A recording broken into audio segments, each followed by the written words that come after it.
Hi, I'm Laura. Hi, I'm Deanne. Hi, I'm Philippe. And welcome to our Lymond book club. We are reading Checkmate by Dorothy Dunnett. And today we're going to talk about part 4, chapters 1 and 2. Philippe is leading our discussion. Any initial thoughts you two want to share before we dive in? Go ahead, Dee. Yeah, this was interesting. Yeah,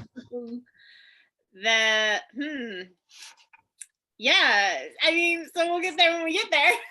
But it was definitely some interesting chapters, and there's a part of me that's like, yay, they talked, and then there's another part of me that's like, oh, you need to talk some more. so we'll see. It was like I'm not satisfied. So sort of you get what you want, but it wasn't really what you wanted. It's like the tip of the iceberg. Exactly. Yeah. We've been waiting so long for this. No, don't stop now. Yeah. Friggin' Austen Gray. Yeah. Getting in the way as usual. Well, yeah. And other issues too. And so we'll talk about it when we get there. But yeah. So good chapters, but frustrating chapters. Yeah, there's definitely a part of me that's like, guys, you're in love with someone who loves you back. Right. Like, it's not that bad. Yeah. Most people are not that lucky. Right. I mean, I'm kind of sitting here going, I could only dream. Like, come on. You just, there's a little bit of me that feels like Cher in Moonstruck. It's just like, snap out of it. Yeah, I get that feeling a lot with Lymond and mainly with Lymond in this book. Yeah. So. All right, should we dive in then? Sure. Let's dive in. So we will start part 4, chapter 1. Lymond is throwing a dinner. He's hosting a dinner for the various members of the Scottish embassy. And he has them all to the Hotel de Herquois, or however you say that. And we get to see a lot of people that we've known from the entire series of books, which is really cool. So Sibilla and Richard are there, Nicholas de Nicolay, Piero Strozzi, the guy that was the judge for the Bishop Lymond's initial trial in book 1, the Bishop of Orkney. Orkney, yeah. That was pretty cool. So they're all there. There's this really cool part where we find out that Richard once sat and had his horoscope done by the Dame de Dutance. And then he's like, oh, Sibilla. I'm sure Sibilla doesn't even know who the Dame de Dutance is, but like we can see her look very pale when she sees the chair. So there's something happening there. And then Jarrett, who's there, almost brings up Marta, and Sibylla's like, oh, let's talk about something else really quick. So that was fun too. We'll go into that. Lymond enters with the Queen, and Catherine and her mother are there, and there are introductions made all throughout. And then there's this lovely dinner where Lymond and the Queen Mary Scots chat about religion and cannibalism. It's a very interesting conversation. Then the entertainment portion of the night begins, and we find out that Piero has invited a whole bunch of other people, including Philippa. So Philippa is there to hear all of these personalized love songs that Lymond has picked. And a lot of them are sort of very biting and throwing blame at Sibilla. So Sibilla cries, and that's when Philippa goes to talk to Sibilla. And some other things happened, and then Richard and Sibilla leave, and then Lymond's finally ready to go to sleep. He thinks that he's going to be sleeping with Catherine because she's sort of thrown out all these hints, like, come to my room tonight. And then Adam's at his door, and he says, there's someone in your room, and of course Lymond is expecting it to be Catherine. And so he walks in the room, and Philippa is waiting. And we will continue in chapter 2. But first, let's go back and discuss this one.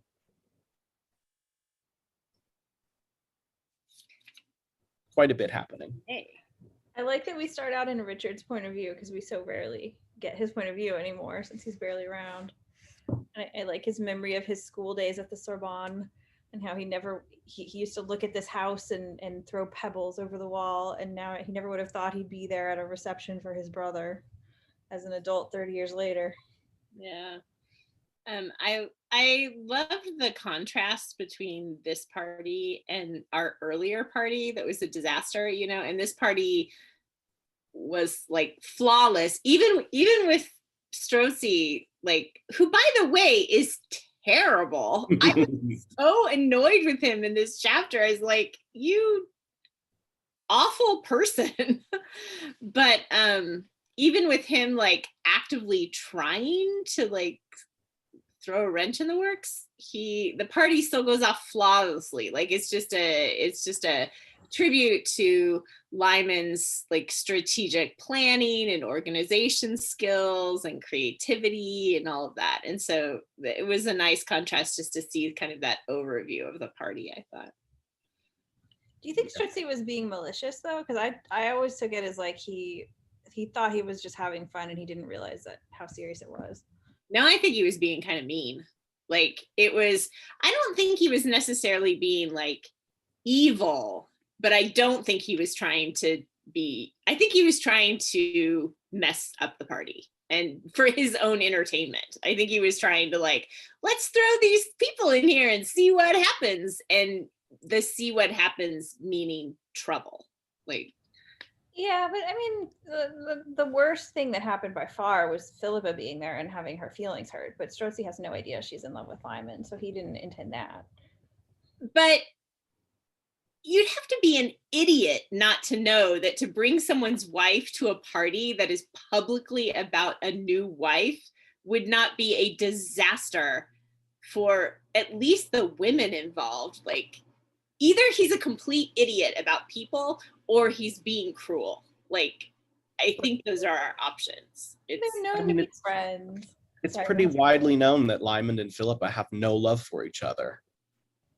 Yeah, at least in public. I still think he's being mean. I think he's just trying, like a trickster mean, you know? Yeah, it's trickster mean. I think it ended up being much more mean than he intended it to be because he didn't know the nuances. Yeah. I think he was just having fun. I mean, it's not the best thing, especially when the queen is there to invite a whole bunch of other people to the party. But this party was like apparently the party to end all parties. So like a lot of these people he invited, he was like, you guys really have to see what Lymond did. Like he outdid himself with this one. Well, I do love that, like, not only did all these French aristocrats effectively crash the party, but also Mary, Queen of Scots, crashed the party. So this party was a lot bigger than it was intended to be. But she crashed the party from her perspective, but she didn't crash the party from Lymond's perspective, right? I know, he set it up. Yeah, he set it up for her to be there. So, but she did crash the party. As far as she knows, she crashed it. Yeah.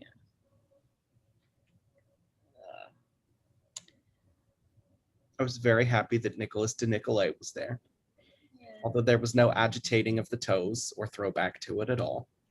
But he did have some lines, which I don't know all the nuances of what they were arguing about, but I assume it was because he's arguing with Buchanan about whether the Earth is the center of the heavens. So I don't know what de Nicolay's perspective versus Buchanan's was about whether the Earth is round and center of whatever. But I'm sure that there is a story there if you were to research it about who was right and who was wrong. Yeah. I would, I guess, assume de Nicolay was more right than Buchanan, since we don't really know Buchanan, but who knows? Yeah, Jarrett is clearly, like, whatever's happened with Jarrett and Marta in the meantime, like, Jarrett is just incredibly angry and like he literally calls her like my bitch of a wife in front of people. In fact, in front of Sibilla, which is a little shocking. So, well, that cracked me up though, because it's Jarrett. He's drunk and he's rude. That's how he functions. And then it's really funny how Sibilla's like, I think I see Adam Blacklock. How very nice. And then Adam comes over and he's like, Jarrett, come over here and talk to this guy about this thing. And Jarrett's like, blah, blah, blah. And Adam's like, yeah, come tell this guy, and takes him away. Yeah. Not mention Marta in front of Richard, please. Right. Yeah, and I don't know that Adam knew that risk, right? Obviously Sibilla did, but Adam could obviously see like, this guy's wasted and rude. Let's get him out of here. Jarrett's not reliable the Adam. light company. But it is interesting, like whatever is going on. Like, I find it interesting that Marta has just exited stage left. Like, we have no idea what's happening with her. Jarrett is very angry. You know, if we've got in vino veritas here, like if he's telling the truth because he's drunk, like he's super angry. And I mean, as far as we know, she's still gone somewhere. somewhere? Like she went Danny was somewhere. her, but hasn't yet or Oh, something. but Danny Hislop is back. But he didn't find Marta. Somebody says, right? Or if he did, that's something we don't know about yet. Yeah. I would really love to know what the Dame du Temps said to Richard. It's such a small little throwaway thing, but I was like, oh, cool. He went to go see her when he was in France. Yeah. I remember she was very dismissive to Jarrett, right? You are adequate to your fate. Something like that. I feel like she's probably dismissive to Richard too, but I mean, who knows? Yeah. She probably said something like, your father will never meet his brother again because he's dead, but.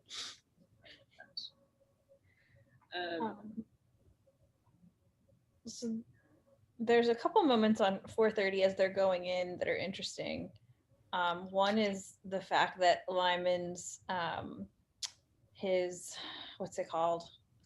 His coat of arms is incorrect because it only has the French side and not the Scottish side.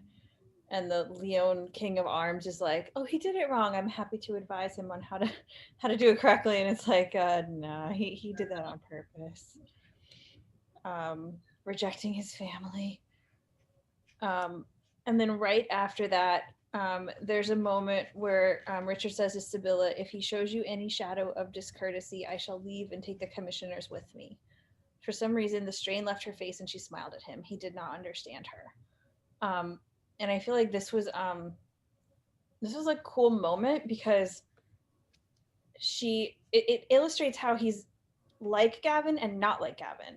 Like he's not like Gavin in the sense that he doesn't understand her, but he's so unlike Gavin in the sense that he loves her and respects her and is kind to her and, you know, like adores her. And so like I like that little bit of the loving aspect of their relationship. Like we're reminded that even though Lymond was her favorite son and, you know, the one most like her, whereas Richard's so different, Richard still adores her and she still loves him and they still have a really lovely relationship. Yeah.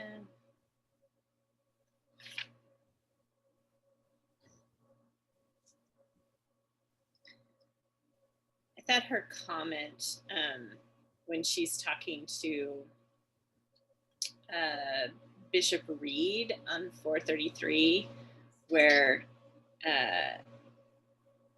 he's talking about Francis, and he says, he's a man of energy, and we'll use that energy for good or ill as we know wherever he may be. And then he says, do I please you with the moderation of my language, a gentle bedewing instead of a glutting rain? I thought that was kind of funny, like gentle fall of rain. And then she says, yes, you please me. The more modest your expectations, the less often you will court disappointment. And then she says, Richard, I think you should write that down. But I love that, like, the more modest your expectations, the less often you will court disappointment, which is true. Like, that's a very true statement. But it's also a little bit of a sad statement where it's like, if you don't hope for very much, then you won't be disappointed, you know? But it's like, oh, yeah. I mean, I think it's interesting also because she's thinking about the fact that he tried her son for treason and his language had not been moderate. And that she's kind of come to terms with it, that he was just doing his duty. And I think it's just interesting because we can remember back to the end of Game of Kings and how, difficult and heartbreaking and scary that was for her. And she was thinking about that poem about the three lambs and, basically thinking about losing her children. It was terrifying that he almost killed her son, basically. But here they are at a nice dinner party for that son. Yeah, and in a place where the son seems to have a lot of power. Whether he does or not, I think we can explore that. But at least ostensibly, he seems to have power in this situation. I think he has a lot of power that he doesn't want, and he doesn't have the power that he would want.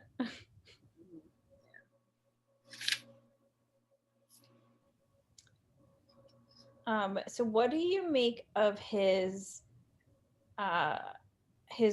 what he's doing here with Mary, Queen of Scots? He's wearing her glove that she gave him in Queen's Play, and he's kind of nudging his way in, kind of coaching her in a gentle, non-threatening way, and making sure she gets introduced to all her Scottish commissioners that are here.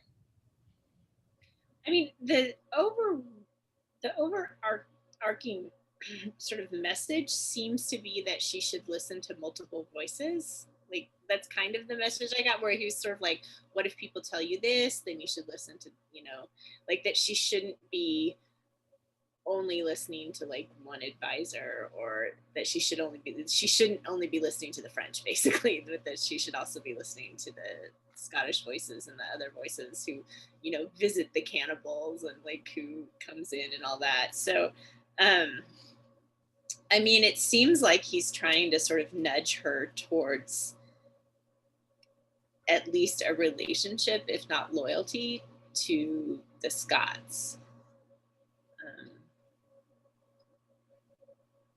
That's definitely in a very gentle way, because you got to tread lightly. Yeah. But and even some of the stuff he says, I feel almost crosses a boundary when talking to the Queen. It does, but I think he gets away with it because he's cheeky and romantic and all that. Yeah. And he has that connection to her childhood. Like, she fondly remembers these moments from her childhood. Speaking of which, I love how when she meets Sibilla, she remembers the riddle, which is the one that Lymond taught her that he learned from Sibilla. And I love that she at some point like found out that was actually Sibilla's riddle that Lymond had told her. Is that the one about the French name? I don't remember. No, it's the one about the like the berry. Mm-hmm. I can't remember. It's something kind of obscene about the berry, and it's. Yeah. I remember him telling. I remember the scene where he teaches it to her, but I can't remember what it was. Yeah, it's when he's is it when he first meets her, when she like finds him in the field? Yeah, when he's in disguise as a monk. When he has amnesia. Well, it's when he's recovering from amnesia. Yeah, and he falls asleep because he's still recovering from the head injury. And then he wakes up with like Mary, Queen of Scots bouncing on him. And then he teaches her a riddle. I also kind of got the sense that he was sort of coaching her throughout the scene because he feels that his time with her is short and that his plans don't include staying in France or being any sort of advisor to her in the future. So he's trying to impart what he's learned from being around rulers in the past before he tails it out of there. Do you think he's that's to Russia, or who knows? I actually didn't get that sense, because he seems to be actively planning to marry Catherine d'Albon, and he doesn't seem to be planning to take her away somewhere, does he? I mean, I kind of thought Russia had kind of gone on the back burner to some extent. He doesn't talk about it as often, but I still think if given the opportunity, he would go there. He would rather forego the power and opulence that France gives him and like try and go to this place and make it better for the people that live there.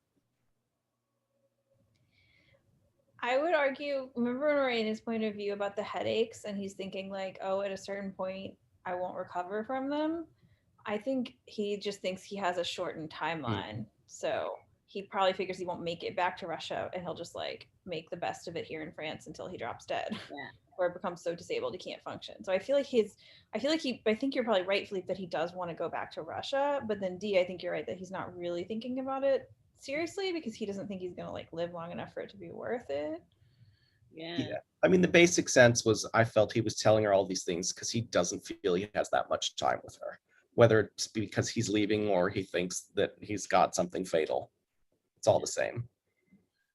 What do you think? I was a little bit confused why this is in there. At the top of 436, there's this little tiny section. Yeah, What was that? I'm gonna ask. With the provost of Edinburgh says irritably to his stepsister, Mary Seton, what are they talking about? And the maid of honor says, you probably, and smiled for the fourth time at Fleming's older brother.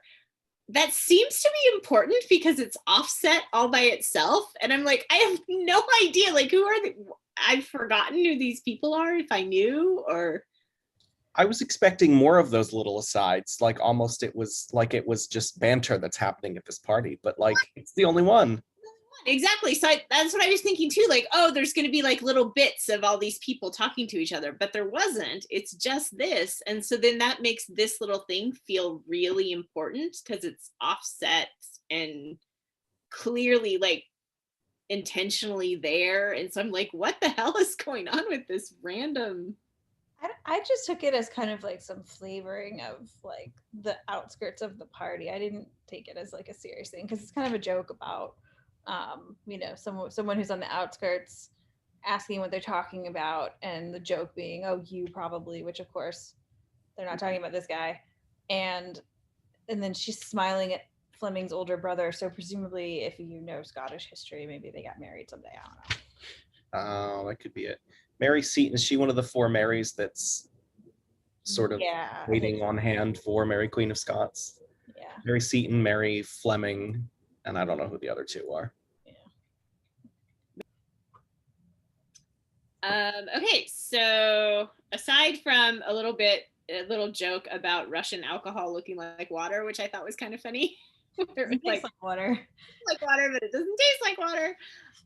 Aside from that, so this conversation at the top of 438 where it's the Bishop of Orkney and Lord James Stuart are talking to each other, and they have this like conversation where they're clearly talking about one thing. It seems like they're talking about one thing, but they're clearly talking about something else. So he says, the Bishop of Orkney says that he's sad because we live, you and I, on two sides of one river, and whoso lists to hunt, I know where is a hart we both covet. So a hart is a deer. So it's like we both want to hunt this one particular deer, implying kill it.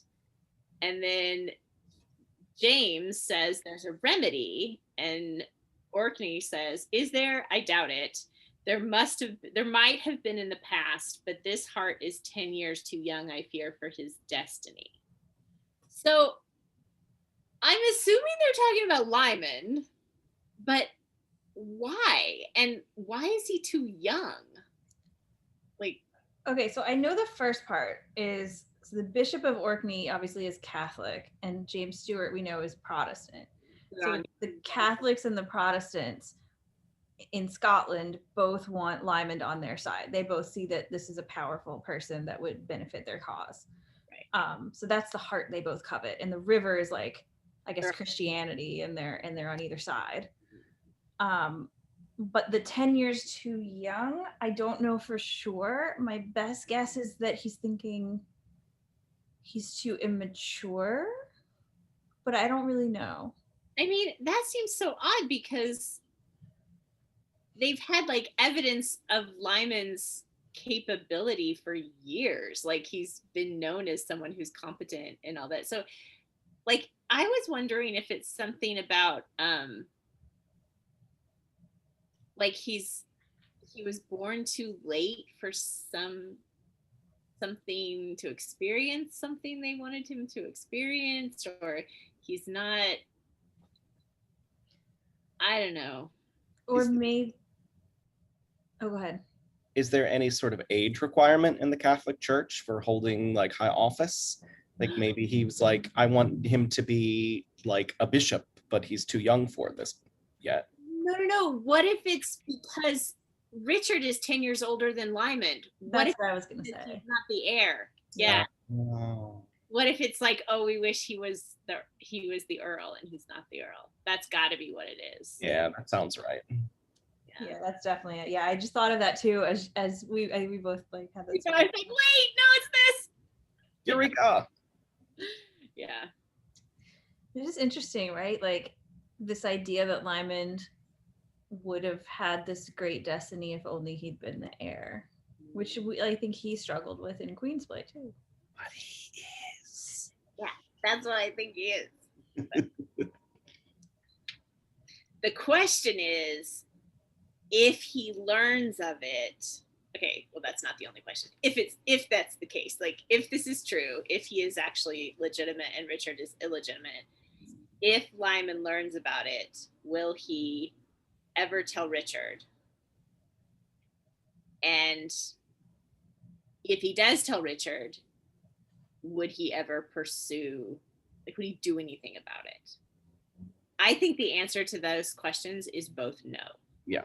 I don't think he will ever tell Richard if he finds out about it, and I don't think he will ever do anything about it. Well, in order to actually claim the title, he would have to go public with the knowledge. And I don't think he would want to do that to Sibilla, whatever the story is, because we don't know it yet. Right. Or Richard. Like, I don't think he would want to do that to Richard and Marietta and Richard's kids and like. Mhm. Yeah, I mean, he would be taking Richard's children and being like, actually, you're all bastard, like, right, not heirs. Yeah, I just don't think he'll do any of that. But I can't see another reason for the whole like birth certificate witnessed signing business, you know, that seems to have something to do with heredity and legitimacy and something. So, anyway. And then we get Strozzi adding people to the party. So my favorite part of it is Danny Hislop going, you invited them without Lymond knowing? Can I be there when he hears about it? Right. Well, one of the things that I think is, so Strozzi says, you know, it's too good of a party to keep to himself. I sent out 1 or 2 discreet messengers, which implies he sent out way more than that. And he says, Mon petit Francois, I'm sure, will bear me no ill will for it. And I'm like, really? I don't think so. I mean, I guess there's 2 questions here. One is like they have been playing tricks on each other the whole time, and if we remember when they went to Calais, Lymond was playing tricks on him on purpose to get like revenge for Strozzi having been the one to keep him in France when he tried to escape at the beginning. But then so like one question is like, is this just part of their back and forth game? But then for Strozzi, what would be his ulterior motive? Like, what would be the reason to bring a bunch of French aristocrats to crash the Scottish party? Is he trying to undercut what Lymond's doing for Scotland? Is there like a political motivation? Is he just being a dick? Like, wouldn't put it past him. I think he is being a dick, but to be fair, Lymond has been a dick to him too. It is their back and forth. Mm-hmm. They're affectionately they're bros, yo. Yeah. I mean, it's interesting to think, you know, like Strozzi was also at that horrible party in Lyon, you know, and which they found, all of them found hilariously funny, I guess. Oh, the banquet after Calais, right? Yeah, right. That was in Paris though, right? Oh, it was in Paris. Yeah, you're right. It was in Paris. So maybe he's just trying to cause another chaotic party, but I don't know. I mean, I guess to some degree they're potential rivals, and he could be trying to undercut Lymond that way. But I don't really think, like, I think it wouldn't be doing it maliciously. He would do it playfully, but like they both get on really well, and they both, if they have a common enemy, it's De Guise, not each other. Who isn't there? fortunately. I guess I just think, I don't think he has a malicious political motive. I do think he's not being a good guy here. Like, I think this is a trickster move, not a political move, but it's a mean trickster move. I mean, we had Lyman playing tricks on him on the way to Calais that like scared the crap out of him, basically. Yeah. So something he did. There's a line about how like even Strutzy, the super trickster, was like terrified. So I don't know. I still think that Lyman gives as good as he gets when it comes to Strosy. Oh, sure. Yeah, I agree. I just don't think that's an excuse. Like, I just think just because someone's a dick to you doesn't mean that you have to do it back. And Lymond is our hero and Strozzi is not. So I'm like, I don't like him because he does this thing where he's messing with our people, and even unintentionally. No bueno. So then we have all these love songs, some of which Lyman wrote, all of which he has, we find out later, been extensively rehearsing with the band, which is the same band that he infiltrated at the beginning. I don't know if all the poetry quoted is from historical sources or if any of it is original. I could find out, I just didn't care to look. But I do know that the Pillar Perished one by Wyatt, that's a real song or poem. And that's the one that is intentionally arranged by Lymond to stab poor Sibilla in the heart. Speaking of being a dick. Right. Can we, okay, so I understand the language of this poem. Like, I can read it in the English. I don't understand why Sibilla starts crying. Like, what is it about this particular poem and this? I mean, it's a pillar perished is whereto I lent the strongest stay of mine unquiet mind. The like of it no man again can find. From east to west, still seeking though he went, to mine unhappy, for happy away hath rent of all my joy to the very bark and rind. Why is that so sad for Sibilla? So the pillar is Sibilla, and he's saying the pillar perished. My pillar that I was leaning on, the strong pillar that kept me going, has perished. So my pillar is gone, and now I'm miserable and unhappy, and all my joy is gone. So Sibilla, you were my pillar, and you kept me strong, and now I've lost all my faith in you, and my life sucks, and it's all your fault. Man, that would have went right over my head if I was Sibilla. I mean, it's like, oh, how pretty. It was like a sad love song where like the thing I was depending on went away and now I'm sad. And I'm like, okay, that's like 50% of sad love songs. So yeah, keep in mind, Sibilla and Lymond have a lot in common. They think the same way. They read the same things. She knows that he knew exactly what he was doing by choosing that, and that it was intentionally done to hurt her. And Philippa understands it right away as well. Yeah, absolutely. I mean, it's obviously clear what he's doing and how she's interpreting it and how Philippa is interpreting it. Like, that's obvious. It just felt like I missed some sort of message that would explain why this was so specific to to Sibilla, and there isn't one in the text. Like, it's just he lost the thing he depended on, and now he's sad. And I was like, oh, okay. So, but I just was wondering if I had missed some sort of specific. No, I mean, I think it's from a previous book that I didn't remember or something. No, I think it's just, the bitter outburst of a wronged and unforgiving mind. It's him saying, like, you let me down, you were everything, and my faith in you is gone. Like, it was very specifically targeted to hurt Sibilla and tell her that it's her fault that his life sucks. Which is so ridiculously not true. Come on, Lymond. You should at least know the full story first. Yeah, it's just so not true. And well, I love how the next chapter is Philippa telling him off. Yeah, just so good. I did like this bit where Philippa, it's in Philippa's perspective. It's sort of in the middle of all these love songs where she's talking about what he is doing with this music, and she says, cunningly done, oh Francis, and then something about its title. Nothing crude, nothing too rich or sickly or posturing, songs like a lost hearth fire that one had known from one's childhood. Songs rarely come upon, and the rest like new lovers moving in their unfamiliarity. Songs which spoke to the heart, and not to the intellect. And so just this, like, Philippa's analysis of his music program, like what he's doing at this party, which I thought was really neat. Oh, I have actually more info here for you on why this breaks Sibylla's heart. Okay.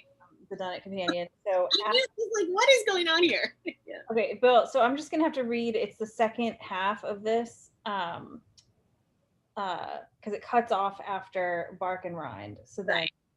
But I, alas, by chance am thus assigned daily to mourn till death do it relent. But since that thus it is my destiny, what can I more but have a woeful heart, my pain in plaint, my voice in careful cry, my mind in woe, my body full of smart, and I myself always to hate, till dreadful death do ease my doleful state. So he's literally like, I hate myself and want to die, and it's your fault. Okay. That does make sense, yes. That's a bit cutting.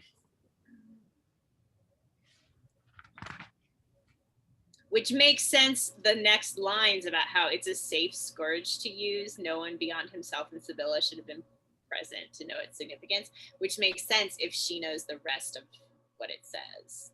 And yeah. And of course, our well-read Philippa knows exactly what's going on.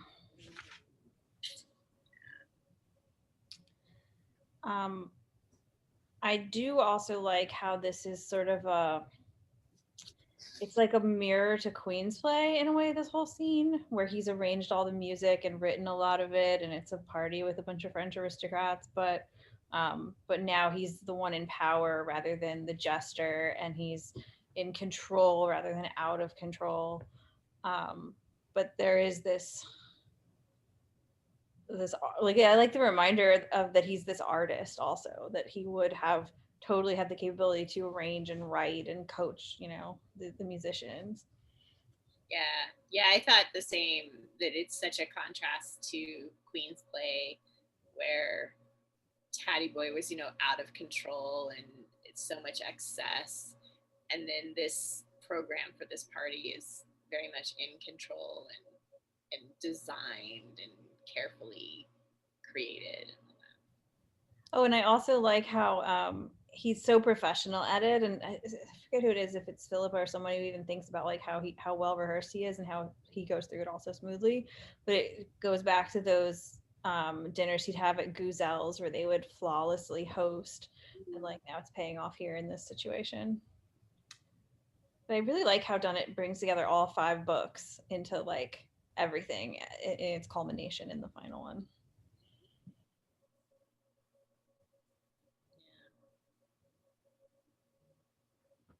And also just the whole like Strozzi-Lymond competition thing where at the end of the party in his speech, he like disses on Strozzi. Like at the end, or says it's like, it's neatly he's saying quickly and lightly for neatly warped to malign Piero Strozzi. So he does get back at him at the end of the party. I like their relationship. Like it's not like a dear friend by any means, and there's always an edge to it, and it could always, like, they could easily betray each other and be like, yeah, but at the same time, of all the people that Lymond hangs out with in France, like Strozzi's probably the one he likes the best and has the most fun with. And then I loved that he says at the end, he's like, "Yeah, if you need anything, don't ask me." Yeah. which is sort of he's saying like Strozzi at the beginning, he's like, "Oh, he won't hold it against me," and at the end, Lyman's like, "Yeah, if you need a favor, don't come to me." So, yeah, we'll see.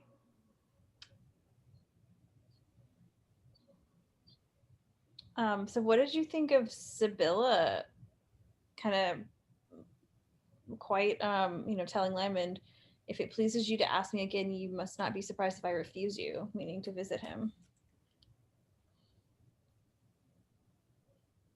I mean, what else would he expect, Like, she knows what he did and what the message he was sending, and so for her to say like, "Yeah, I'm not coming back," like that's seems reasonable. It's interesting to me because she's put in so much effort to see him, and now she's like, she's very hurt, right? And Yeah. it's, yeah, I don't want to see you anymore. Not if you're going to be like this. Yeah. I mean, I think at this point, if Lymond wants to repair his relationship with his mother, which he doesn't seem to want to at this point, but if he wants to, he's going to have to be the one who does it. Like, she's tried in multiple ways, and yeah. On the other hand, Sibilla, you could just tell him the truth of what happened. She could. I mean, she has to know at this point that he's figured it out. Yeah. But that makes me think that there's a really good reason and that she feels justified in doing what she did. And it's like, how dare you question me on this? Like, this is my life. I did what I did. I, raised you well and did all of these things for you so that you wouldn't have to know the truth. So, I mean, maybe the terrible thing is the whole illegitimacy question. Like, maybe it's like she's like, if he really is legitimate and Richard isn't, then she's lied to him about that his whole life, which maybe that's the horrible thing that she doesn't want to confess. I don't know. Well, and that's actually a question, right? Because you guys are thinking that he might actually be legitimate, but do you think he's thinking that? No, I don't think he's thinking that at all. Yeah. Yeah. No. no, But I think I think that the reason she's not telling him stuff and the reason he thinks she's not telling him stuff are different things. Yeah. Meaning, you think she's not telling him because she doesn't want to hurt Richard. No, I think also she doesn't want to hurt Lymond. Like, if she's been lying to him his entire life that he's actually the whatever, the master of culture or the Earl of whatever, blah, I don't know the titles. Like, if she's been lying to him about that his whole life, she doesn't want to tell him because she's been lying to him.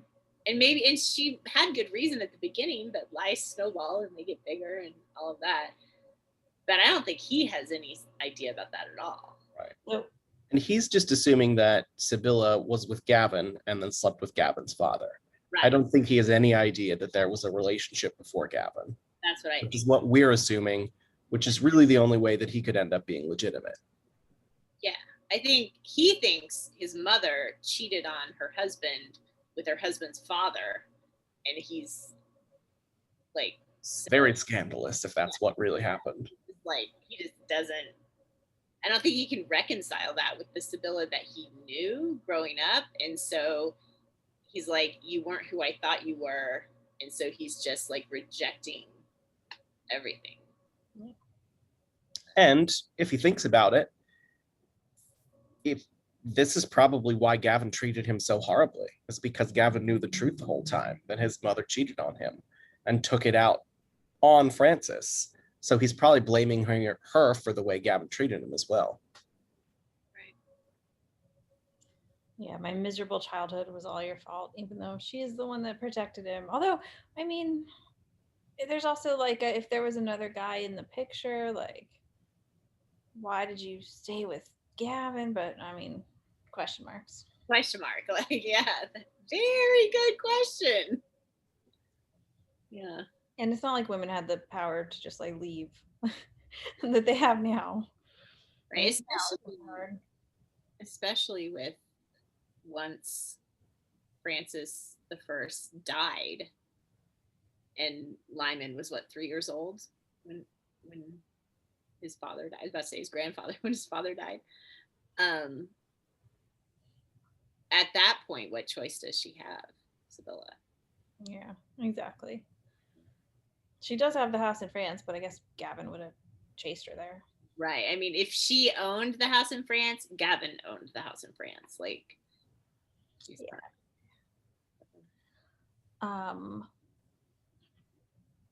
Should we move on from that? Sure. I actually just caught something now that I didn't catch when I read it earlier today. And I think it's an answer to a question we posed earlier. On page 446, when Philippa asks Danny if he's dug Marta out, I actually do think at this point that Danny has found Marta, because Philippa talks to him for a while, and then we find out later that Philippa tells Sibilla where to find Marta. And she would only have that information if Danny had told her right here. Yeah, you're right. It says he was reluctant to talk. 4 of the 16 verses about Louis de Bourbon were achieved before she told him what she wanted, and 8 more before he had agreed to it. So what she wanted and that he agreed to, info about Marta. And then he goes to talk to Sibilla. Yeah. Yeah. Because she does tell Lymond later, I've told your mother how to find Marta, by the way. So Marta is somewhere and Danny knows where. We just aren't privy to that information yet. Yeah, you're right. But now Philippa and Sibilla know. Mm-hmm. So that'll be an interesting conversation. Yeah. What do you think they would talk about? Or how would they behave to each other? Marta would probably be very standoffish. I think Sibilla would try and be gentle and probing, but also like, I'm so sorry, I don't think I knew until recently that you even existed. Or maybe she always knew. I don't know. Hey, do you think she didn't know?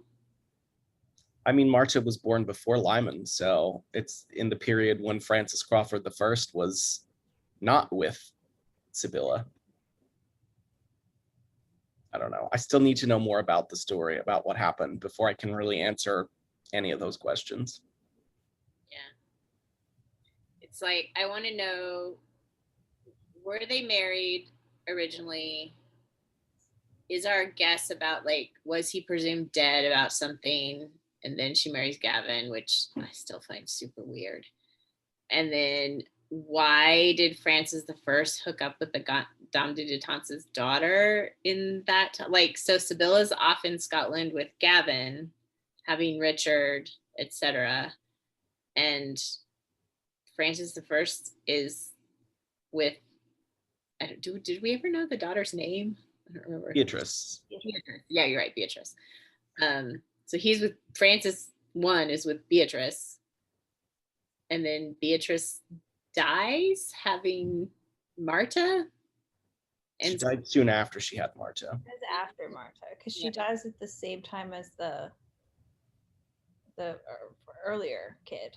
When her son was 10. When Francis Crawford II, I guess we can call him, the 10-year-old child that died.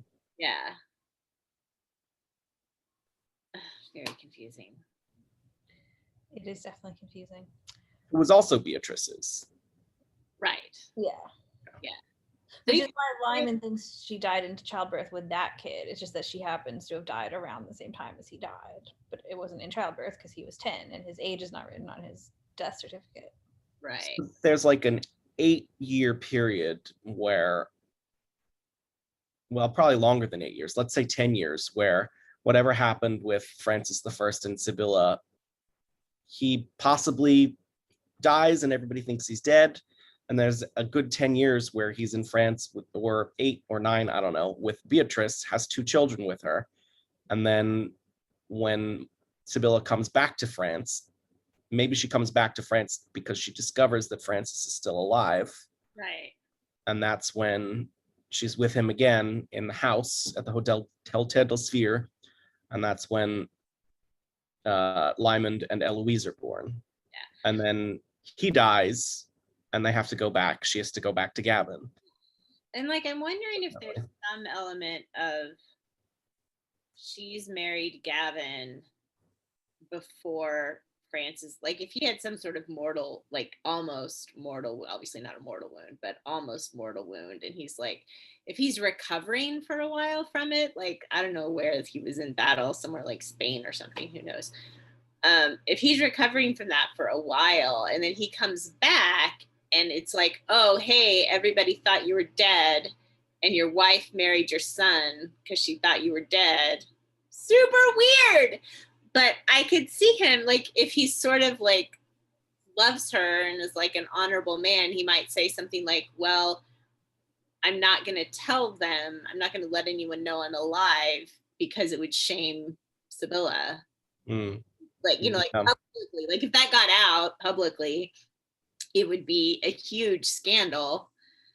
So maybe he just stays in France and like hooks up with Beatrice and doesn't tell Sibilla that he's still alive. But it just, that all seems so weird. It does, but it's almost like his grandson, or sorry, his son Francis, who keeps pushing Philippa away because he thinks that their relationship would be bad for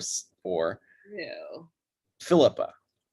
So maybe Francis the First didn't want to get back together with Sibilla because he thought this would be bad for Sibilla. And that's why he didn't let her know he was still around. Yeah. Possibility. Something like that. Okay, so speaking of Francis, he's got this whole like flirty business with Catherine at the end of this party. And it's so interesting to me because they've just had this conversation where he's saying like, I'm not going to sleep with you if something about like if a virgin wants to sleep with me, she has to be married to me and ask me or something like that, and I won't sleep with her. And it's like he throws all that out the window and is like, hey, I'll come to you, and like, we're not going to worry about the loot, that's just a waste of time, we're going to have some sex, you know. And it's like, what happened to that?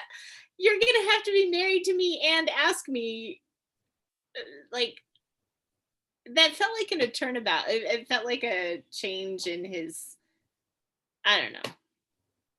It was weird. It is weird. I don't know the answer. It is a little weird. Is he just trying to not think about Philippa and cure his headaches with sex? Is he trying to like cement the thing with Catherine so that he can't back out of it? Is it a psychological way of like preventing himself from, you know, trying to stay with Philippa somehow, because obviously that's what he'd prefer? Yeah. If he somehow like debauches this innocent young woman, then he would be forced to marry her with like something. It's also interesting to me that she's like fully prepared to sleep with him before they get married, but it actually makes sense because there's all this stuff about how the French court was the most debauched court in Europe, and so this was like, I guess, pretty normal, especially considering they're engaged to be married. She's got every reason to expect that they will. It's not that out of, you know, the ordinary for this culture. Yeah. Maybe she's trying to get a head up on winning him over by being like, hey, if he sleeps with me tonight, then maybe he really will fall in love with me at some point in the future. Yeah. Well, and she's, what is it? She was like, is there something about her being like drunk on the love songs or something? Like she's been romanced. She thought they were for her. I feel so bad for her. And then there's this whole bit that I thought was interesting where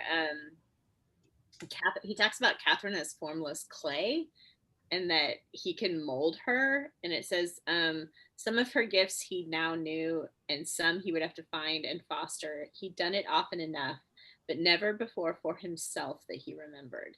So it was such an interesting like look at his, like he's done this over and over, and we've seen it with like Will Scott and, you know, I mean, just he does this with young people, young men usually, but he's finding their gifts and fostering them and, you know, guiding them to be all that they can be, mentoring, but he's always done it for another purpose, for them to serve something outside of him. And so now it's like, there's this young person and I can sort of mold them into the person that I want them to be. It's like, oh. It's interesting to me just how he's like, he's so not into this. He's like, he's going through the motions, you know? This is, I'm making this life for myself as this powerful figure in France, and I'll take this woman I don't love as my wife, and I'll mold her into a great wife, and like, you know, I'll do all these things, but like, I guess I don't have anything better to do, and I'm gonna die, and then I won't do it anymore. Like, it's so, there's so lack of enthusiasm for this person who's actually in this incredible position of power and wealth, and this beautiful heiress, and this incredible, you know, Marshal of France or whatever, Order of St. Michael is what he has, right? And yeah, he just so doesn't care. Yeah, and he does not seem to be all that excited about sleeping with her. Like, it's not like she's beautiful and all. It's just like, next step, you know. Yep, going through the motions. Yeah. And I mean, obviously, like, a big part of that is that he's in love with Philippa, and he's trying not to think about it. He actually has something he does want, which makes it very clear that this isn't what he wants.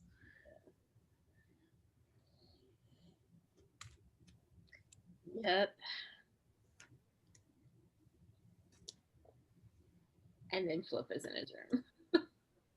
So I quite enjoyed also the like resonances with the Dumbarton scene with Jolita, where you've got Adam watching it in this same kind of like nightmare recurrence of tragedy is what she calls it. Well, because Adam knows it's Philippa in the room, and he thinks that the same thing's going to happen that happened to Jolita that night. So he must, because he wouldn't think of it as a nightmare recurrence of tragedy if it was Catherine, if he thought it was Catherine.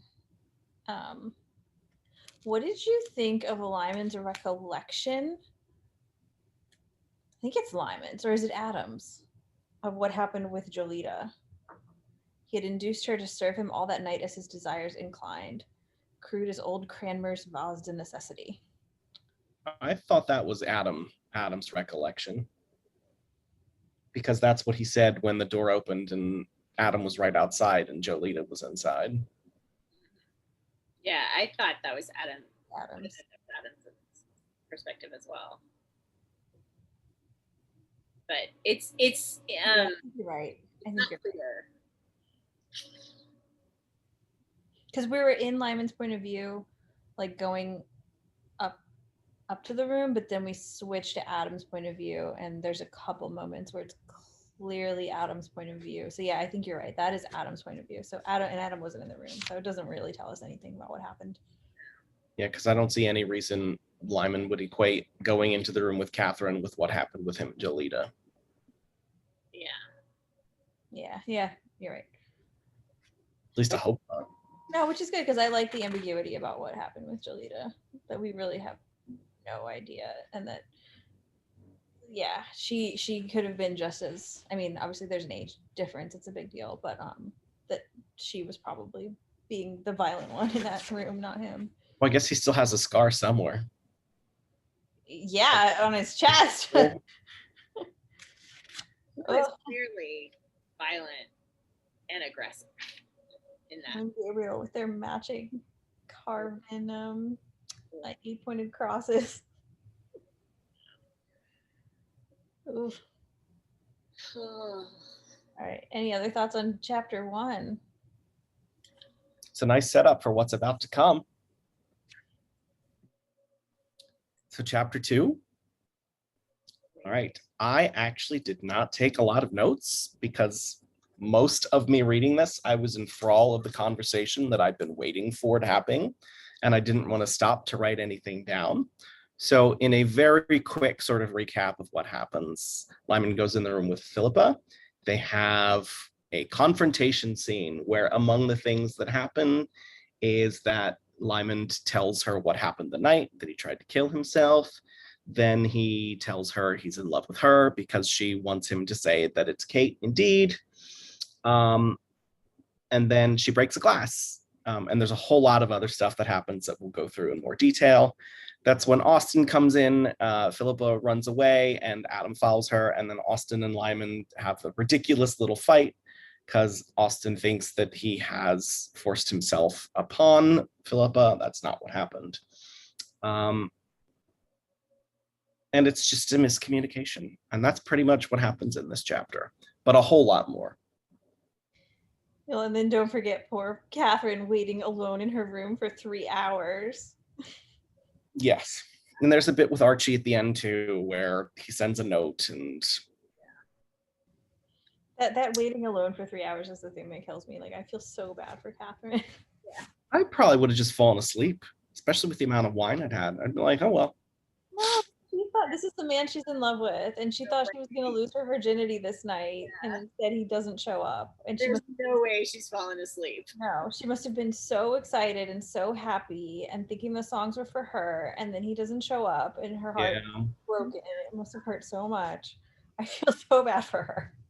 This is terrible.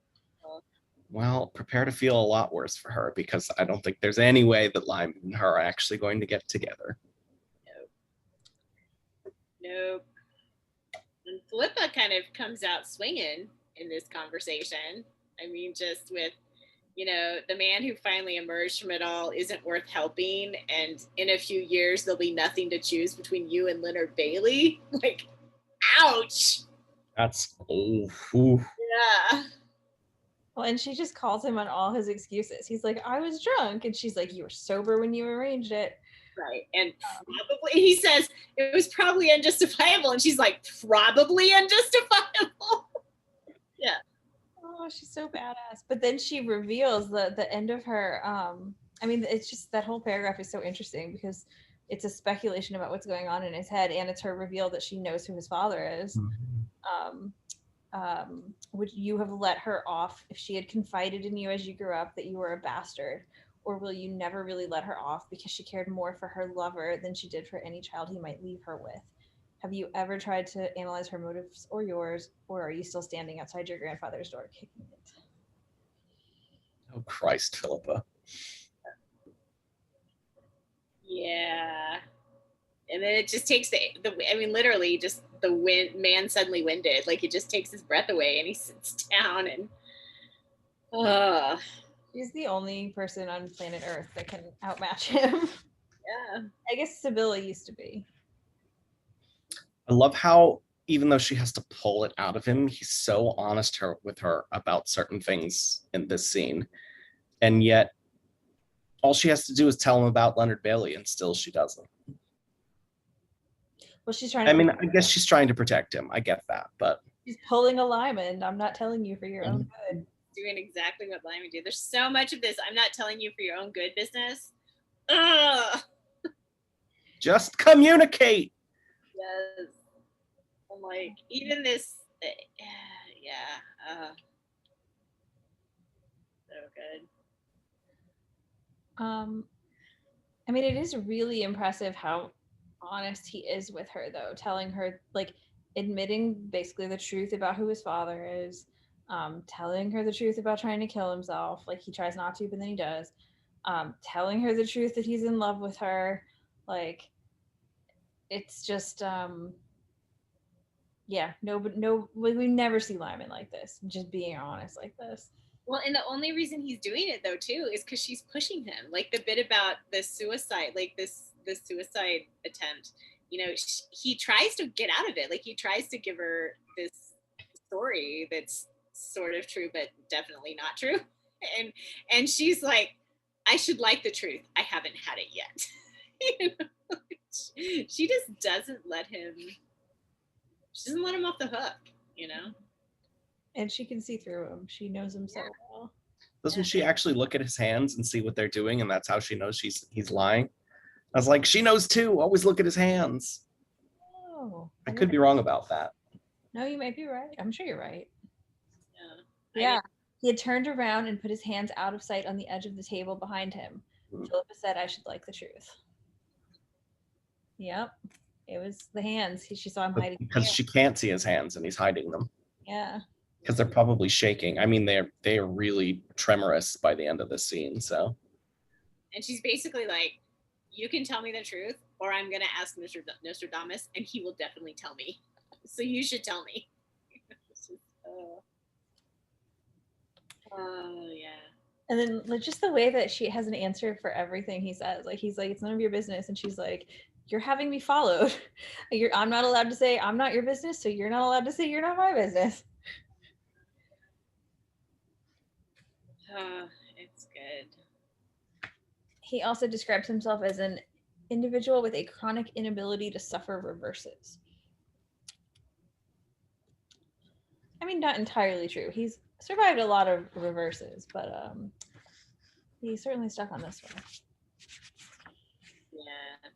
And then this whole bit about like he's able to adjust to his, I mean, they're sort of talking about his headaches, but he's like, I'm able to, you know, we're all, you know, one guy has gout, Strozzi has jaundice, I have headaches, like we're all gonna adjust to our defects. I'll be kind of trying to blow her off and just be like, I'll be fine. And she says, you are, Philippa said, and you can't adjust to bastardy.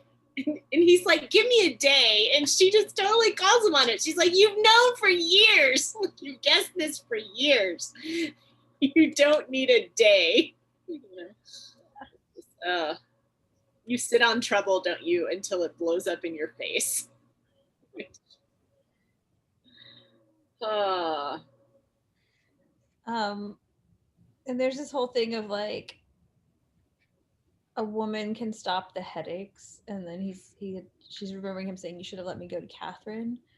So she's got this idea that like maybe he's getting with Catherine as a way to stop the headaches because of the sex stopping headaches. And then later I think she assumes that like he can't really be in love with her, but he must just want her physically, which obviously is not true. Yeah, I mean, there was this bit where so he turns her around. She says this like really contemptuously, that to be base born makes you a fourth-rate son of a fourth-rate little country. And then he turns her around and she's weeping, like just crying. And then that of course sets the tone of this conversation on a different track, you know, where he says, God help me. Well, and I really love that moment because we've seen those are like his trigger words. If you call him a bastard, like he freaks out. He punched out Robin Stewart. So he's like kind of scary. He grabs her and spins her around, and then he sees that she's weeping, and it totally stops him in his tracks. And like you said, changes the tone completely. Yeah. And then that also makes it really clear that like, yes, she's calling him on all his crap, and yes, she's angry at him, but she loves him. Mm-hmm. And I think this really gets to part of his problem too, is when he says he's tired, he doesn't know what he can do to help, and he puts his hands in his hair and then says, my birth is the least of my troubles, the rest you must allow me to support by myself. I shall try to be what you wish me to be and do what you wish me to do, and if I fail, you must believe me that I have tried. Philippe, it is so late. Let me call Adam to take you home. And then suddenly his voice raw with desperation. He says, here is no home. Here is not but wilderness. And it's just like, it's so sad. And the way he compares himself to Gavin, I am Gavin in everything but name. Indeed, I am his brother. It's like, okay, dude, you're not, but you're turning yourself into him. You're letting yourself act like that. Like you're almost like giving yourself a pass to be this horrible person because you think this thing about your parentage changes who you are, and then you're then using that as an excuse to be like the worst possible version of yourself. Because he says that about Gavin after he confesses. Yeah, like way after he confesses. That's like 4 pages or so after he confesses to her about loving her. Which I thought was interesting because is what he's saying, because what he's telling Philippa is that he's like desperately in love with her and it's going to cause like it's not good for her, that he's desperately in love with her and he's going to walk away because it's better for her. And so then he says, I am Gavin in everything but name. So is he saying that Gavin was obsessively in love with Sibilla and that's what destroyed everything? And that's why he wants to go away, because I never caught that before. Like, that's not something that I ever thought was going on. I saw it as, I mean, he's likening himself and his relationship to Philippa as the same as what happened to Gavin and Sibilla and what's happening right now to Marta and Jared. So he thinks that even though they love each other, that their relationship is doomed to end in misery like those two have. So that's why he's putting himself in the role of Gavin in this. I don't know if it has anything. That's what I assume too, that he's afraid he's gonna like destroy her. Mm-hmm. You know, Gavin made Sibilla miserable. But is he also saying that the core of why Gavin treated Sibilla so bad was because he was obsessed with her in some way? Or Well, or he could be saying Gavin loved her more because from what he perceives, she cheated on Gavin. So right. maybe Gavin really was like head over heels for her and she's sleeping with his father. So like she broke Gavin's heart. Yeah, and then he made her miserable. Yeah. So yeah. The bit where she on 460, where Philippa, to back this up quite a bit, she basically just pulls out what I think is her big fear, that he's in love with her mother. That she's like, it's Kate, isn't it? Not Gazelle, not Marietta, no Coulter, or whatever. You know, Kate. And you wouldn't take Gideon's place, but your music, your verse was for my mother. And he's like, it's not Kate. No, I love this whole reveal. I love it so much. I think it's really beautiful. Like there's so many great lines in it and there's so much like because he really, really, really doesn't want to tell her because he's afraid of hurting her. But then when he realizes that he's hurting her badly by not telling her because she thinks she sickens him and she's just turning over in her head like how awful she must be. And he's like, he realizes that he needs to tell her to try to make it better for her. And there's just so many lovely things in it. Music, the knife without a hilt. What a quote. And then the way that her mind, like first of all the way he says it, which is so beautiful. Kate is my friend, that is true, but the songs were for her daughter and the passion forever. Yeah. And then the way that Philippa is like, you would think her very slow. But that's me. Like when I'm her daughter. And then the way she's like, well, it's not true. So why is he saying it? And she's trying to figure out like, why would he be saying this to me when it's not true? Is he really like this cruel? And she just can't wrap her head around the idea that no, he really is in love with you. Yeah. And then he calls her Yanitsa again, which did we ever figure out what that meant? It's obviously a term of endearment, but I don't know if it ever actually gets explained, but I think you can clearly get from the context that it's a term of endearment. Right.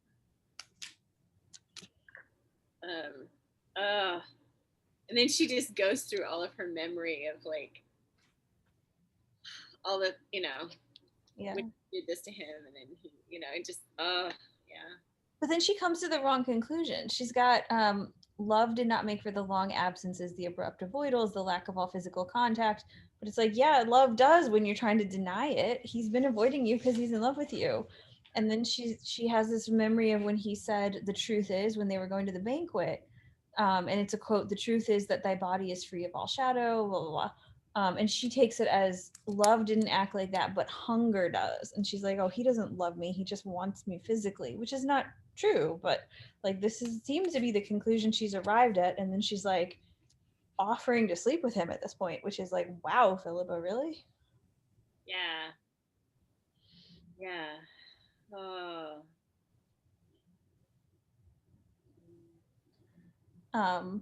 But then also, there's just so many beautiful lines in this.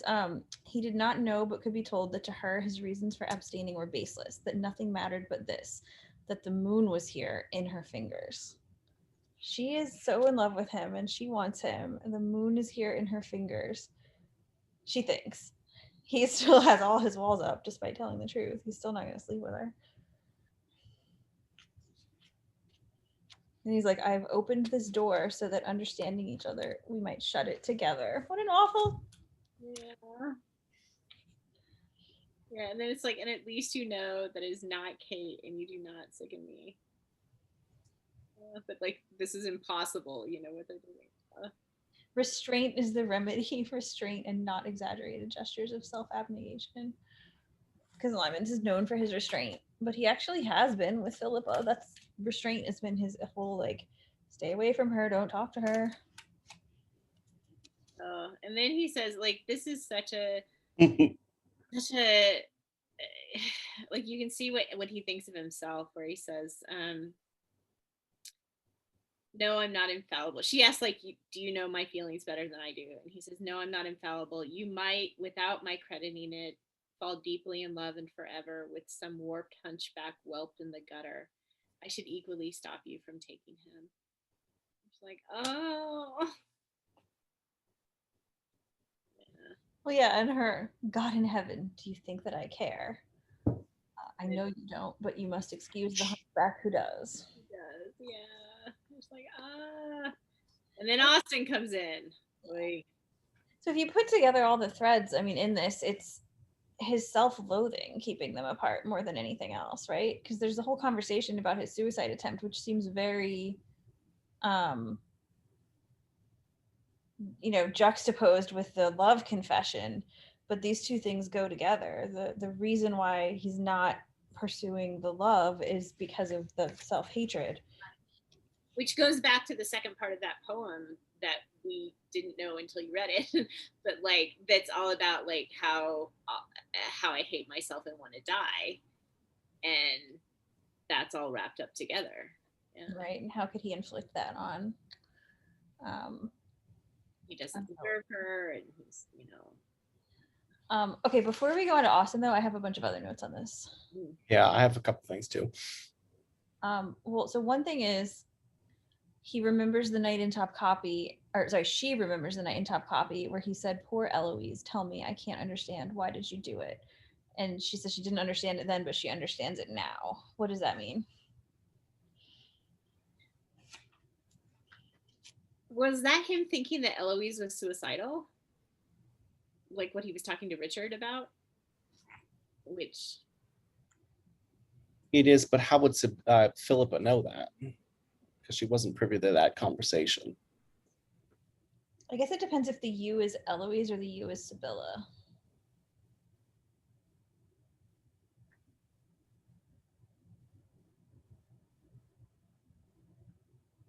Like, poor Eloise, she was devastated by the realization that she was a bastard. Why, Sibilla, why did you do that to her? Yeah.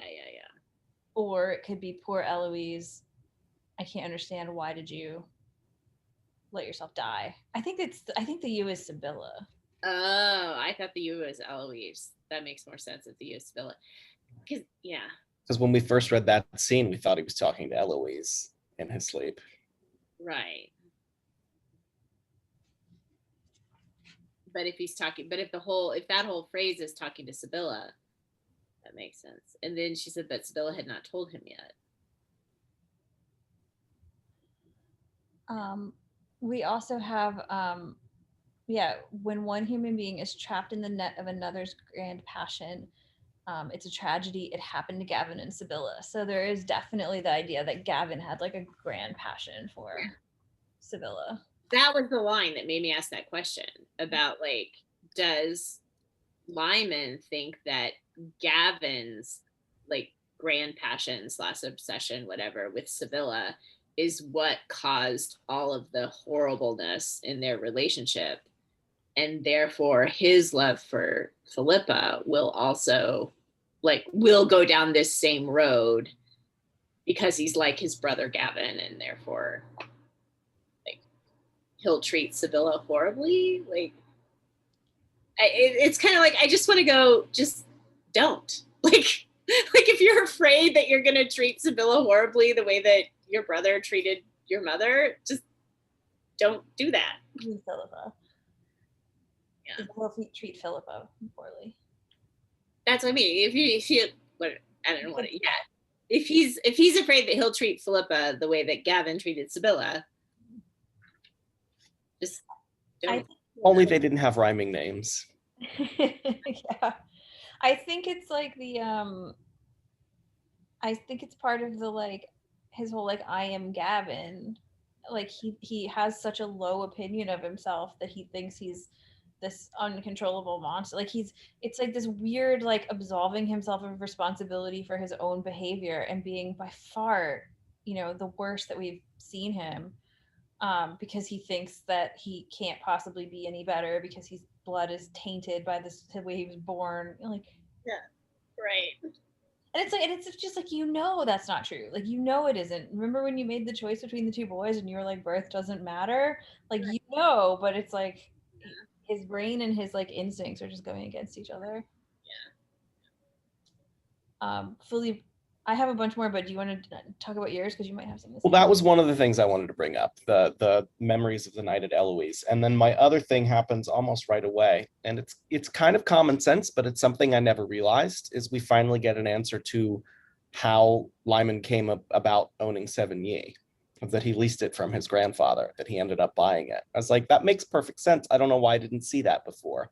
And if that has been knowledge that we already knew, it was so minuscule that I didn't pick up on it. I don't think we knew. I didn't know. Yeah. And that makes sense as to why he also thought there would be family things at Sevigny, because it's always been in the family.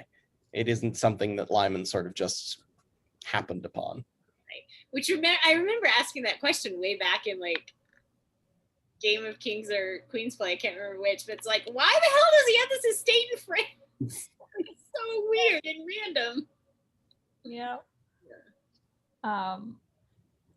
There's one line I just really liked early on. The light lay on his rings and the curve of his lowered lashes and the golden green of St. Michael killing the dragon. And we get like a couple references to the St. Michael, now that he's in this order of St. Michael. He's wearing his outfit. And it's also just such a Dunnett description of the light and the color. Her whole painterly description thing. I just love how she does. And we have the reveals of their astrological signs. We already knew that Lymond was a Scorpio, but now we are confirmed that Philippa is a Cancer. I was right. As soon as he called her the crab, I was like, yes, I knew it. Yes, and it's just in Cancer, they're a very good match. Well, and he stings and she bites, apparently. But again, he's like, it's right after he says, Scorpio does not caper, he stings. We are damned, as the man says, of nature. So conceived and born as a serpent is a serpent, and a toad, and a snake by nature. Which is right back to like this whole idea that he's been born bad, and now it's his excuse to act like a terrible person.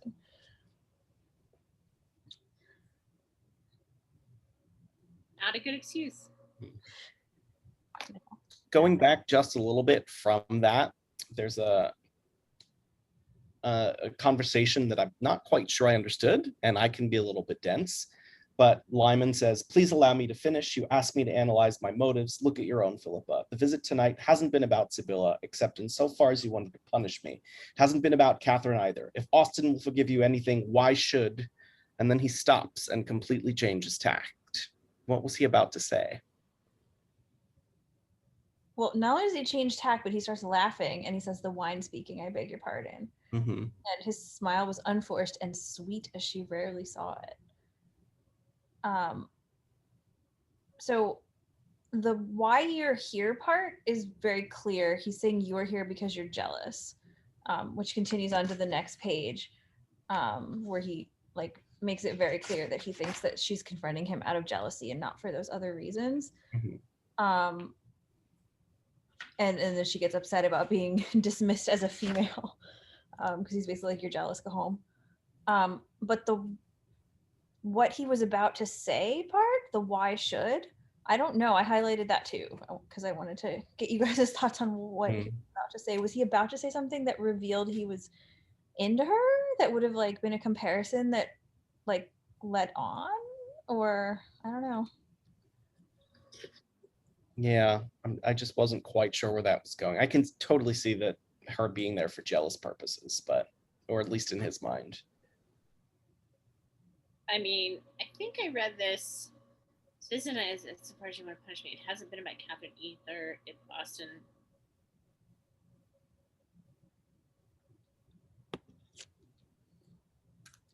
Huh. Oh, I just had a thought. Okay, so what if he's saying, "You're in my room. Like, you've come to me after this party. You're in my room tonight. Look at your own motives. This visit tonight hasn't been about Sibilla, except insofar as you wanted to punish me. It hasn't been about Catherine either. If Austen will forgive you anything, why should we not sleep together?" He Yeah, stops mid-sentence, and then he says, "The wine speaking, I beg your pardon." Okay. Like, that makes sense, right?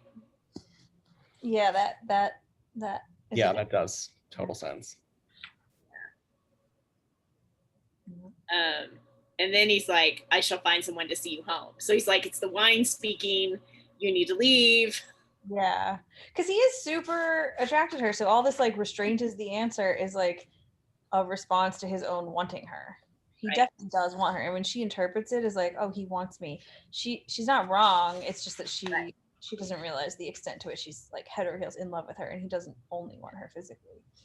Yeah, but he is attracted to her. Like, he does absolutely want her. Yeah. I was actually wondering if that's the way the scene was going to end as I was reading it. I was like, they're totally going to do it. No, not yet. Maybe in a couple chapters. Maybe. They've got some things to work out first. I wonder if it would really prevent the annulment. Like, are they actually gonna like? I don't know. I Like don't. examine her for Because like that's a whole proof. myth. You can't actually examine some, like whatever. Yeah, you. They think back then they thought they could though. Yeah, but it didn't matter back then either. It was just about like if you wanted to accuse a woman of not being a virgin and you had power, you could. And if you wanted to like make the assumption that a woman was a virgin and you had power, you could. Like, it wasn't. So if they sleep together and then they lie about it and tell everyone they didn't, there's no actual way to know. There's no actual, unless she gets pregnant, there's no way to prove they did or didn't. And okay, to be fair, the pregnancy thing is a real risk back then, though. That is true. Okay, that's all my notes on that conversation. If we want to move on to Austen, but any other thoughts you guys wanted to share before we move on? I just that whole comment where he says, where it's in italics, and the bit about here is none home, here niece but wilderness, just that, like this, that he's, I mean, you just get the sense like he's longing for Philippa to be his home, but it's not, there's just wilderness. Like, it's not, there's no home. And it just, so sad. It could be if you just got over yourself. Home. Yeah, exactly. Oh, interesting. There's a whole section about this poem. It's from Chaucer. Ballade de I can't read it. It's Chaucer. Chaucer, right? Yeah. But one of his most admired Oldie English. Traditionally believed to be his parting counsel composed on his deathbed, but this is in doubt. The refrain recalls John 8:32, and you shall know the truth, and the truth shall make you free. That's a really sad truth if that's what he believes. Well, there was a whole lot of truth reveals in this conversation. That is true. It's just not sure how free everybody is at this point, but the whole poem is in here. If anyone wants to read the Dorothy Dunnett Companion, I'm not going to read it because it's in like Middle English, but you can see the reread potential when you go like dive into where all these quotes are from and then find like new resonances and stuff. Yeah, we were talking earlier, not in a video, just about what rereading this series is going to be like. You know, now that we've read it for the first time, going back and reading it for the second time is going to be such a completely different experience. I think for you guys it would be more, it wouldn't be as different because we've read it so slowly and you've gotten so much out of it. Definitely for me, like I got so little the first time I read it. Like I got all the big notes and I got all the like the big emotions, but like I got so little of the subtleties because I was just like, oh my God, what's gonna happen? You know, like I read the whole thing in like a couple weeks. Philippe and I were actually talking last night about how I'm super frustrated right now because we're at a point in the book where like we have to read 3 chapters or read 2 chapters and then stop for several days and then, you know, and then read 3 more chapters and then stop. And I'm just at a point in the book where I'm like, what the hell happens? Like, I just want to read until like 4 a.m. and, you know, but we're You get not. to that point of no return in books where you're like, I'm staying up and finishing this. I can't wait till tomorrow. Yeah, and I've been there for a while on this. Exactly. Me too. I'm well past that point, but I'm very committed to the process that we're doing this in. So I'm stubborn, and I don't want to I wouldn't want to do it wrong. You know, I want to keep doing what we've been doing, but it is super frustrating not to just read. I totally hear it. I read Game of Kings. I think I said this in the first video. Like I started reading it on a bus to Atlantic City to go see a band. And like I read it all the way to Atlantic City. I read it in the queue. I read it while I waited for the band to come on. I read it while I waited for the bus back to New York City at 2 a.m. I read it, you know, all night long on the bus ride back in the city. I got home at like 6 a.m. I kept reading it until 2 p.m. until I finished the book. And then I went to bed. I could not stop. So I don't know how you guys are stopping yourself at this And point. then you went to the bookstore and bought the next 5 the next day. I did. I woke up, went to the bookstore, bought the next ones, but I think I then reread Game of Kings first because I was still just like, what? This is so good.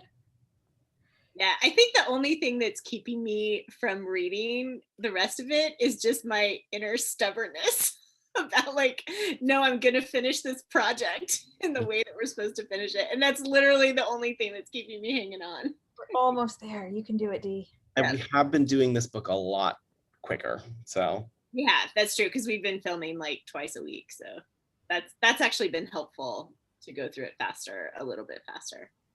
If only we'd gotten through Ring Castle faster and you weren't miserable for months. That was such torture. Oh. Okay, so Austin shows up. Typical Austin. It's always tries the to hit worst him. possible moment. Yeah. Austin almost gets the upper hand this time because Lymond is drunk and tired, but still ends up losing the fight in the end. But this is the best match that they've ever been in. What? This is their 4th go now? Something like that. I did love the bit where Austin comes in and he makes this like really derisive comment about the Order of St. Michael, and he's like, what did you give me this order for? Fornication? And then Lyman just looks at him and he's like, with my wife? Okay, but also the way that, like, yes, Austin holds his own more than usual, but Dunnett still makes no secret of the fact that Lymond is going to win. Oh, yeah. The way she describes it is, you know, so it took Austin longer to lose. Right. It's cracks me. Because Lyman was tired and had a headache and was drunk. And like, so Austin. Still no chance of Austin winning. No chance. No chance. Aw. And then Lyman makes one of those grand pronouncements that you know is like, no, this is not true, where he says, you know, if I were told, for example, that Philippa was inflamed with unlikely love for me, I should still marry Catherine de Alban, said Lyman gently. I shall never, divorced or married, in this country or another, live with Philippa Somerville as my wife. If you want my oath on that, you can have it. And I'm just like, oh, Lyman. I'm glad he doesn't ask for it. Yeah. This is a very Wei Wuxian kind of promise. Yes, exactly. He means it when he says it. Yeah. He means it. It's just not true. Yeah. So also just, yeah, you always seem to come upon me doing the wrong thing in the wrong place with the wrong person. And it is really too bad. Like in another lifetime, they could have been a mentor to him and like shaped him the way he shaped Will Scott and is shaping Catherine. And yeah, Austin sees him shivering from the exertion, but that's not it. He's shivering from the like headache, I think, right? Because is it Archie is watching him at the end? Yeah, and sees his rings trembling. He's shaking from the headache. So that's another revelation we kind of skipped over that came out of the Philippa conversation, is that Archie has sort of been drugging him and keeping him drunk and, otherwise preoccupied as a way to stave away the headaches.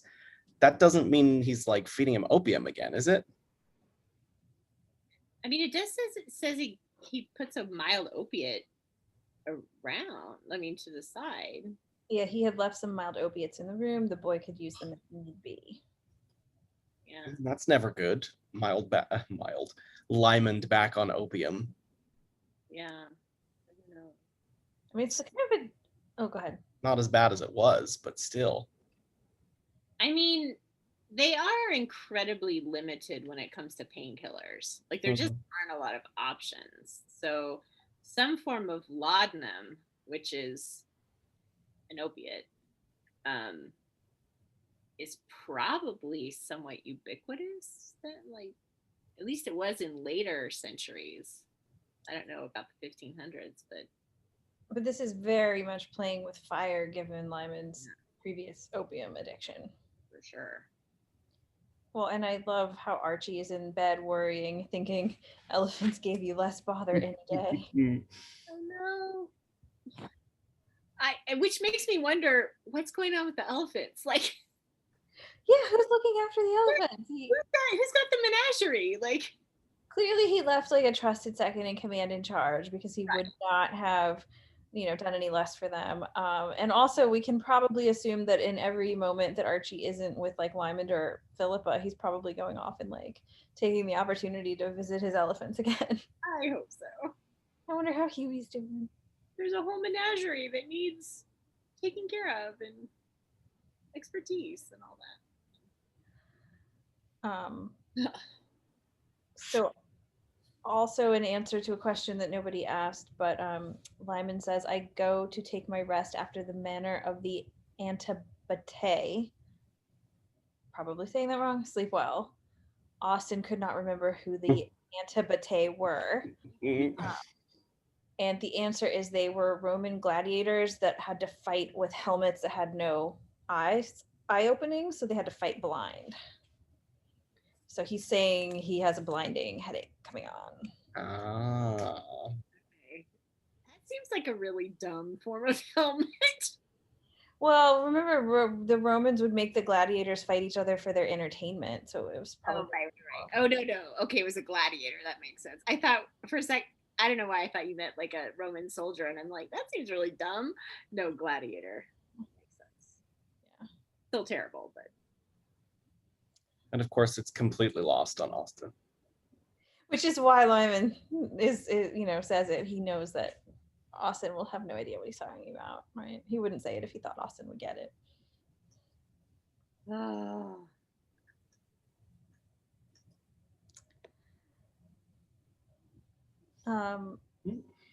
Go ahead.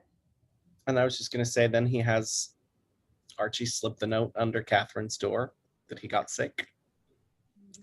Very telling that he signs it with his first name, because he so doesn't do that. But he's doing it, I would assume, because they're engaged. He knows he fucked up. He's really trying to make it right.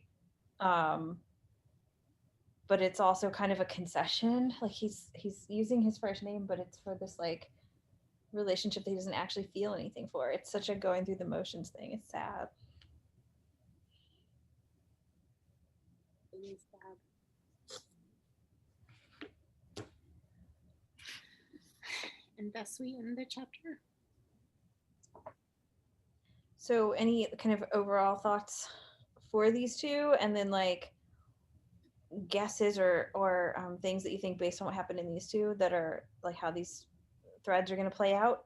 What's going to happen with Catherine? What's going to happen with Philippa? I mean, there's obviously still more conversation these two need to have. Philip is gonna have to. Well, she doesn't have to come clean about Philip. Leonard Bailey. Leonard Bailey. Wow, I really can't remember his name. Maybe she'll figure out a solution on her own to take care of him without Lymond's help. I almost hope that she does. But that could prove to be dangerous for her too. So I don't know. Leonard Bailey seems pretty terrible.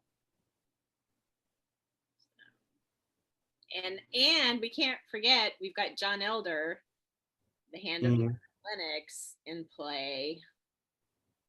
So that's also, and Elder, I'm assuming, knows about Leonard Bailey because Margaret Lennox is paying Leonard Bailey, right? So you've got to assume that Elder knows about him, which means whatever information he has, / proof he has, it seems likely that Elder would get a hold of that in some way. And Margaret Lennox is going to have access to some of that. I don't know.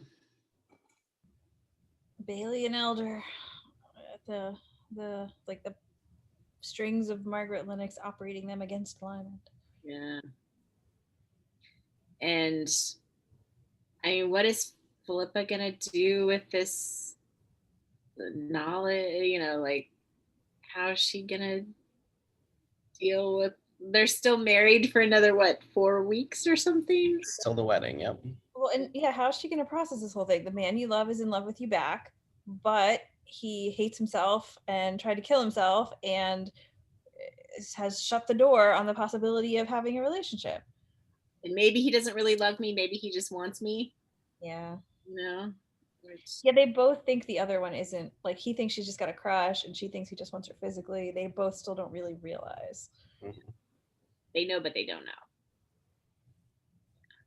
So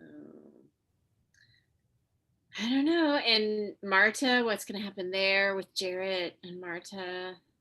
I think there's definitely a Marta Sibilla conversation brewing. Yeah. I think whatever Sibilla told her, whatever information she learned, means that Marta and Sibilla are going to have a sit down, hash some things out talk, which would be interesting. And then maybe Marta and Jarrett will figure things out too, or maybe not. What do you want to come out? Like, if Marta and Sibilla are going to have a conversation, what would you want the end result to be? More information about what happened with Sibilla and Francis I. Like, maybe she would open up to Marta and tell her certain things, and then we would learn them. Maybe not Lymond right away, but eventually he will. Like, I don't necessarily feel like Sibilla and Marta owe each other anything, because to Marta, Sibilla is the woman that her father genuinely loved, and he didn't actually love her mother, like, probably, and so that's not great. And on Sibilla's side, Marta is the child of the man that she loved with another woman, also not great. But they don't necessarily have, like, they don't owe each other anything, or there's no reason for them. I mean, I think Sibilla's scared that Marta's gonna, like, Richard's gonna find out stuff because of Marta. But, like, I'm not sure there's information that Marta needs that Sibilla has, because Marta doesn't really know very much about her past anyway. So you think Sibilla's motivation for talking to her is something like to convince her not to tell Richard? Right. And I'm not sure Marta has, in some ways, like, even though she's emotionally deeply caught up in this whole situation, of course, and she's part of it, but in some ways with the whole, like, Sibilla, Richard, Lymond situation, like, she doesn't really have a skin in that game. Like, it's not really her thing, like, other than the fact that she's Lymond's sister and does seem to care about him. Well, Sort of. she's got a mysterious motivation of trying to keep Lymond and Philippe together. Right, which we don't know what it is. Unless it's just that she thinks it's good for Lymond and she does actually care about Lymond, but doesn't want to show it at all. I don't know. Well, or she's trying to like live the wishes of the Dame de Dutantes, you know, like brainwashed by her to like serve her will after her death. Yeah, that's weird. That was weird. Like, because to me, Marta seems like so competent and so intelligent and damaged, like deeply damaged by her childhood, but super competent, you know. And so this whole like I have to follow the dead woman's orders is just weird. Yeah, it's super weird. I don't love it.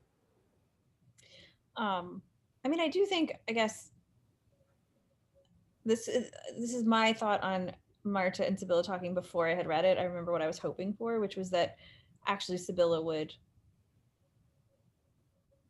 think of her kindly because this is the child of her dead love, and who had not had, you know, any care or love in her childhood, and treat her with some kindness, because like there's definitely a huge part of me that wants Marta to you know, be treated with kindness and have someone other than Jarrett care about her, someone who could actually maybe connect with her better. Yeah, and you can imagine like what would Marta, kind of like Lymond, where you think like who would Lymond have grown up to be if he hadn't had such trauma in his childhood? Like the same for Marta, like who would she have grown up to be if she hadn't had, you know, someone like Sibilla had raised her without a Gavin, like if it just, you know. I feel like Lymond and Marta would both be a lot more like Philippa, because Philippa's the one who had like loving, sane, functional, living parents for the longest. There is a dearth of like loving, sane parents in this story. There's just not very many of them. In most stories, though, that's like the most common like way to give your character a backstory: an abusive parent, or the parents died, or whatever. Hey, it's the Disney way to do it. It's true. Yeah. This spans the globe. Look at the Untamed. Both leads have the tragic orphan backstory. Oh, the Untamed. Watch it if you haven't yet. Now I should watch it. And stick with it at least until like episode, what, 11? Yeah, I think you'll get hooked somewhere between like 11 and 15. Most people do. All right. I want to end on just celebrating how much I love Archie, laying in bed worrying about Lymond and comparing him to the elephants who are less bother. Yeah. Oh, Archie. All right. Lights out. Lights out. I lost my light, sorry. Your light is ready for this to end. Any final thoughts? Looking forward to more story. All right. Thank you everyone for watching and commenting. We'll see you next time. I know. Here.